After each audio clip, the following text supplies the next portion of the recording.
ഇന്നലെ social media ഇങ്ങനെ നോക്കുമ്പോഴേ കാണുന്നത് എന്താണെന്ന് വെച്ച് കഴിഞ്ഞാൽ രേണു സുധി ബഹ്റിനിൽ പോയി രേണു സുധി കള്ളു കുടിച്ചു, രേണു സുധിയെ ചവിട്ടി പുറത്താക്കി പോലീസ്, ഇങ്ങനെയൊക്കെ പറഞ്ഞിട്ടുള്ള വാർത്തകൾ.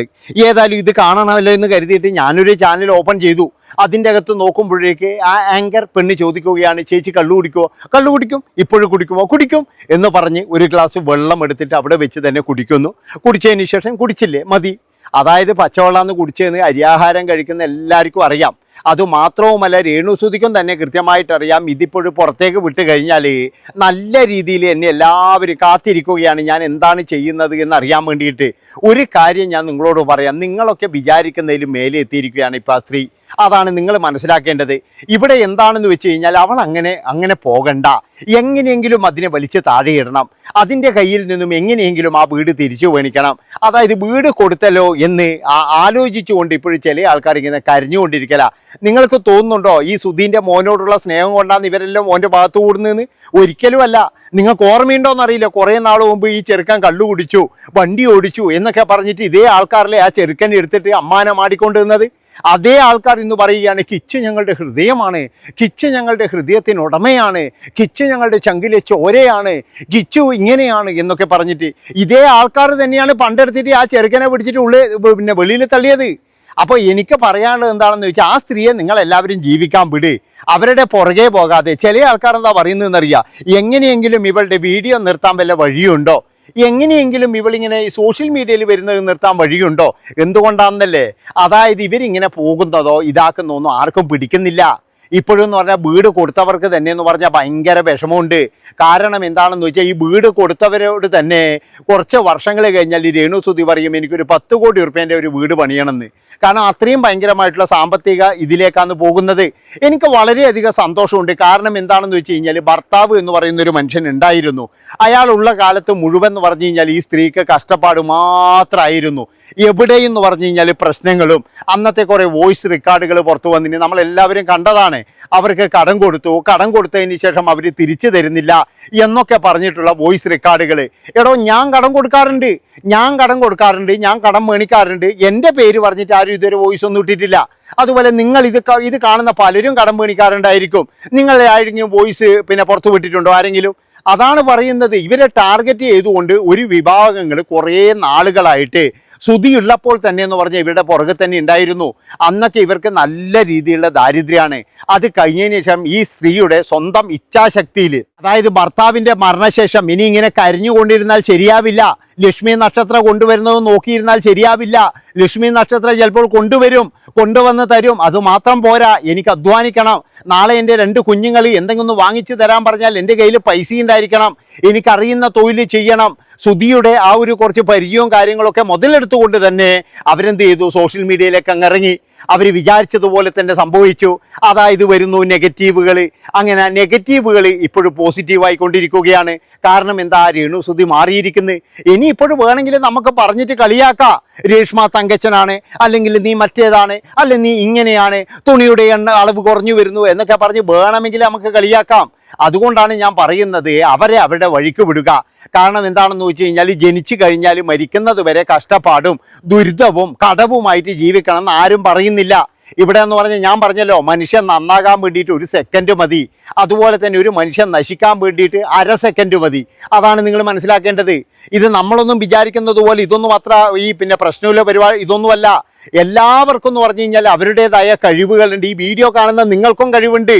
അതെന്ന് പറയുന്നത് ഈടെ പോയിട്ട് ഡാൻസ് ചെയ്യലോ അല്ലെങ്കിൽ വേറെ ഇതൊന്നും അല്ല. പല കഴിവുകളും മനുഷ്യന്മാർക്കുണ്ട്. ഞാൻ പറഞ്ഞല്ലോ, അതായത് 10 ഊണ് മാത്രമാണ് ഒരു സ്ത്രീ ഇതിനടുക്ക് വിറ്റത്. അവർ ഇന്ന് എന്ന് പറഞ്ഞാൽ 500 ഊണോളമാണ് വിൽക്കുന്നത്. അതുപോലെയുള്ള ഒരു ബിസിനസ്സുകാരിയായി വളർന്നിരിക്കുന്നവർ, അവർ നേരെ മറിച്ച് വീട്ടിൽ തന്നെ ഇരുന്ന് അവർക്ക് വല്ലതും കിട്ടുമോ? അവരുടെ മക്കളെ പോറ്റണം, അതിനാരുടെ മുന്നിലും കൈ നീട്ടാൻ തയ്യാറല്ല. അല്ലെങ്കിൽ ആരുടെ മുന്നിലും പോയിട്ട് ഇപ്പോൾ ലക്ഷ്മി, ഞാൻ പറഞ്ഞല്ലോ, ലക്ഷ്മി നക്ഷത്രം വരുന്നതും കാത്തിരിക്കുന്ന ഒരവസ്ഥ. കാരണം ലക്ഷ്മി കൊടുക്കുമെന്ന് പറഞ്ഞിട്ടുണ്ട്, ആ പൈസക്ക് വേണ്ടിയിട്ട് കാത്തിരിക്കുക. അതുപോലെ തന്നെ സുധിയെ വിചാരിച്ചുകൊണ്ട് 24 മണിക്കൂറും ഇരിക്കുക. എന്തെങ്കിലും കാര്യമുണ്ടോ? ഒരു കാര്യവുമില്ല. ഇതിപ്പോഴും എന്ന് പറഞ്ഞു കഴിഞ്ഞാൽ അവർക്ക് അവരുടെ ഇഷ്ടത്തിന് ജീവിക്കാനുള്ള, അതുപോലെ തന്നെ എന്ന് പറഞ്ഞാൽ അവർ ബിഗ് ബോസിൽ വരെ കയറിയില്ലേ. എനിക്ക് തോന്നുന്നത് സുധിക്ക് വരെ കിട്ടാത്ത ഒരു ചാൻസാണ് ഈ സ്ത്രീക്ക് കിട്ടിയത്. അത് എന്തുകൊണ്ടാണ്? അവരുടെ കുറച്ച് കഴിവൊക്കെ ഉണ്ട്. വെറുതെ ഒന്നും പോയിട്ട് ഒരാൾക്ക് ഇങ്ങനെ താരാകാനൊന്നും കഴിയില്ല. അത് നിങ്ങൾ ആദ്യം മനസ്സിലാക്കി. 4 ആൾ വിമർശിച്ചതുകൊണ്ട് മാത്രം ഒരാൾക്ക് പോലും താരാകാൻ കഴിയില്ല. പിന്നെ അവർക്ക് ചില തെറ്റുകൾ പറ്റിയിട്ടുണ്ട്, ഇല്ല എന്നൊന്നും പറയുന്നില്ല. അതായത് ചില തെറ്റുകൾ അവർക്ക് പറ്റിയിട്ടുണ്ട്. പക്ഷേ ആ തെറ്റുകളും ചില ആൾക്കാർ മുതലാക്കിയിട്ടുണ്ടെന്നേ ഞാൻ പറയുള്ളൂ. അതായത് ഇവരുടെ വായിൽ നിന്നും എന്തെങ്കിലും വീണ് കഴിഞ്ഞാൽ ആ നിമിഷം എടുത്തിട്ട് ഒരുപാട് പേര് ഇതാ ഇങ്ങനെ ചെയ്തു അങ്ങനെ ചെയ്തു എന്ന് പറഞ്ഞ് ഒരുപാട് പേര് ഇവരെ വിമർശിക്കാനും തെറി പറയാനുമുണ്ട്. എന്തിന് നമ്മൾ ഒരു വീഡിയോ എടുക്കാം, ഒരു സ്ത്രീയെ പറ്റിയിട്ട് എടുക്കാം, 2 എണ്ണം എടുക്കാം. ഈ കണ്ടിന്യൂ ആയിട്ട് രേണുസുതി എന്താ ചെയ്യുന്നത് ഇങ്ങനെ നോക്കി നിൽക്കുക എന്ന് പറഞ്ഞു കഴിഞ്ഞാൽ ഇതിലും പരം വേറെയൊന്നില്ല. ഇതെന്ന് പറഞ്ഞാൽ വലിയ വലിയ ബിസിനസ്സുകാരാണ് ഇവരൊക്കെ. അതാണ് എനിക്ക് ഏറ്റവും വലിയൊരിത്. എന്താ ഈ പിന്നെ രേണുസുധീൻ്റെ എന്തെങ്കിലും ഒരു കുറവ് കണ്ടുപിടിക്കാൻ വേണ്ടിയിട്ട് ഇവിടെ എന്തോ ഒരു അസോസിയേഷൻ രൂപീകരിച്ചതുപോലെയാണ് എനിക്ക് തോന്നുന്നത്. ഇവരൊക്കെ രേണുസുധി സ്പെഷ്യലായിട്ട് എന്തെങ്കിലും ഉണ്ടോ എന്ന് കണ്ടുപിടിക്കാൻ വേണ്ടിയിട്ട് നിർത്തിയതുപോലെയാണ്. അതുകൊണ്ട് തന്നെയാണ് രേണുസുധി കള്ളു കുടിക്കുന്നുണ്ടോ, രേണുസുധി വേറെ എന്തെങ്കിലും ചെയ്തോ, ഭാഗ്യം പെണ്ണായതുകൊണ്ട് ഭാഗ്യം, ഇല്ലെങ്കിൽ രേണുസുധി പെണ്ണും കൂടി പിടിച്ചു എന്ന് പറഞ്ഞേനെ. അത് പെണ്ണായതുകൊണ്ട് വലിയ ഭാഗ്യമായിരുന്നു. അപ്പം ഇങ്ങനെ ഇവരുടെ കുടുംബം നശിപ്പിക്കാനും ഇതിനും വേണ്ടിയിട്ട് മാത്രം കുറച്ച് ആൾക്കാർ, എന്നാൽ ഇവരെ ദാരിദ്ര്യമായ അവസ്ഥയിൽ ഇവരെ സഹായിക്കാൻ ഒരാൾ പോലും ഉണ്ടായിട്ടില്ല. അതാണ് നിങ്ങൾ മനസ്സിലാക്കേണ്ടത്. ഇതിനു മുന്നേയും ഇവർക്ക് ഒരുപാട് ദാരിദ്ര്യങ്ങളും പ്രശ്നങ്ങളും ഒക്കെ ഉണ്ടായിരുന്നു. അന്നൊന്നും ഒരു മനുഷ്യന്മാർ പോയിട്ട് ഇന്നാ ഒരു 10 ഉറുപ്പ്യ ചായ കുടിച്ചോ എന്ന് പറഞ്ഞിട്ട് കൊടുക്കത്തില്ല. ഇവിടെ ആകെ ഇവർക്ക് പറ്റിയൊരു അബദ്ധം എന്താണെന്ന് വിചാരിച്ചു കഴിഞ്ഞാൽ ആ വീട് വാങ്ങിച്ചതാണ്. ആ വീട് വാങ്ങിച്ചിട്ടില്ലെങ്കിൽ ഇവരിപ്പോൾ സുഖമായിട്ട് ജീവിക്കുന്നുണ്ടാവുമല്ലോ. കാരണം വലിയ വീടും കാര്യങ്ങളൊക്കെ എടുത്തിട്ട്.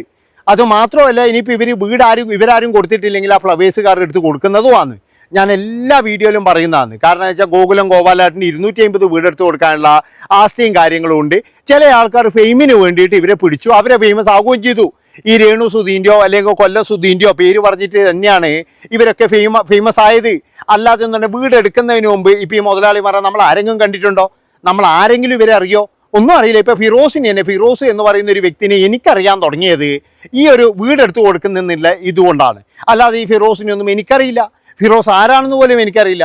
അയാൾ സോഷ്യൽ മീഡിയയിൽ ഉണ്ടായിരുന്നു എന്ന് പറയുന്നുണ്ട്, പക്ഷേ അയാളൊന്നും അത്രയും എനിക്കറിയില്ല. അതുപോലെ തന്നെ നമ്മുടെ സ്ഥലം കൊടുത്ത ബിഷപ്പ് സാറിനെ ആയിക്കഴിഞ്ഞാലും ബിഷപ്പിനെ ആയാലും നമുക്കറിയുന്ന എപ്പോഴാണ് ഈ രേണുസുധീൻ്റെ പ്രശ്നത്തിൽ തന്നെയാണ്. അതുകൊണ്ട് ഞാൻ പറയുകയാണ്, ഇവർക്കൊന്നും നഷ്ടമൊന്നും പറ്റിയിട്ടില്ല, ഇതിനെക്കൊണ്ട് ഗുണങ്ങൾ മാത്രമേ ഉണ്ടായിട്ടുള്ളൂ. കാരണം എന്താണെന്ന് വെച്ചാൽ ഇന്ന് മോഹൻലാലിനെ കാട്ടിയും ആരാധകർ ഫിറോസിനുണ്ട്, അതുപോലെ അങ്ങനെ പലർക്കും ഉണ്ട്. അതുകൊണ്ട് ഇതെല്ലാം എന്ന് പറഞ്ഞു കഴിഞ്ഞാൽ രേണുസുധി എന്ന് പറയുന്ന ഒരു വ്യക്തിനെ കൊണ്ട് മാത്രം ഉണ്ടായതാണ്. അതുകൊണ്ട് നിങ്ങളൊരു കാര്യം ചെയ്യുക, കാരണം വിമർശിച്ചോ, പക്ഷേങ്കിൽ ഈ അനാവശ്യമായിട്ട് പച്ചവെള്ളമാണ് കുടിക്കുന്നത് അല്ലെങ്കിൽ വേറെ ഒന്നും ഇതാണ് എന്നൊക്കെ പറഞ്ഞ് എന്തിനാണ് വെറുതെ എങ്കിലും ഇങ്ങനെ പുറകെ നടക്കുന്നത്? ഫിറോസ് പിന്നെ വിമർശിക്കുന്നുണ്ട് എന്നല്ല പറയുന്നത് കേട്ടാ. പക്ഷേ ചില കാര്യങ്ങളിലൊക്കെ എന്ന് പറഞ്ഞു കഴിഞ്ഞാൽ അവരെല്ലാവരും ശ്രദ്ധിക്കണം. അതുമാത്രമേ എനിക്ക് പറയാനുള്ളൂ. എന്താണെന്ന് വെച്ചാൽ ഞാൻ പറഞ്ഞല്ലോ, ദാരിദ്ര്യത്തിൽ ഒരു മനുഷ്യന്മാരും ഉണ്ടാവില്ല. നമ്മുടെ സുഖം എന്തെങ്കിലും, അതായത് ഒന്ന് നന്നായി കഴിഞ്ഞാൽ പിന്നെ അവരെ വെറുതെ വിടൂല. അതാണ് മനസ്സിലാക്കേണ്ടത്. ഇപ്പോഴും ബഹ്റിനിലൊക്കെ പോയിട്ട് നല്ല നിലയിൽ ഇനി വരും. അതാണ് മനസ്സിലാക്കേണ്ടത്. ബഹ്റിനിലൊക്കെ വലിയ വലിയ കമ്പനി, ആ കമ്പനീൻ്റെയൊക്കെ ബ്രാൻഡ് അംബാസിഡർ ആക്കും. കാരണം എന്താണെന്ന് വെച്ച് കഴിഞ്ഞാൽ ചില ആൾക്കാർ ഇവന്മാർ ഇത്ര വിമർശിക്കുന്നുണ്ടെങ്കിൽ പിന്നെ അവരെ നമുക്കൊരു ബ്രാൻഡ് അംബാസിഡർ ആക്കണം എന്ന് തുനിഞ്ഞിറങ്ങിയിട്ടുണ്ട്. ഏതായാലും ഇത്രയും പറഞ്ഞുകൊണ്ട് ഈ ഒരു വീഡിയോ ഇവിടെ വെച്ച് വൈൻഡപ്പ് ചെയ്യാണ്. നന്ദി, നമസ്കാരം. എല്ലാവരും ഒന്ന് ഷെയർ ചെയ്തോ, കിടക്കട്ടെ.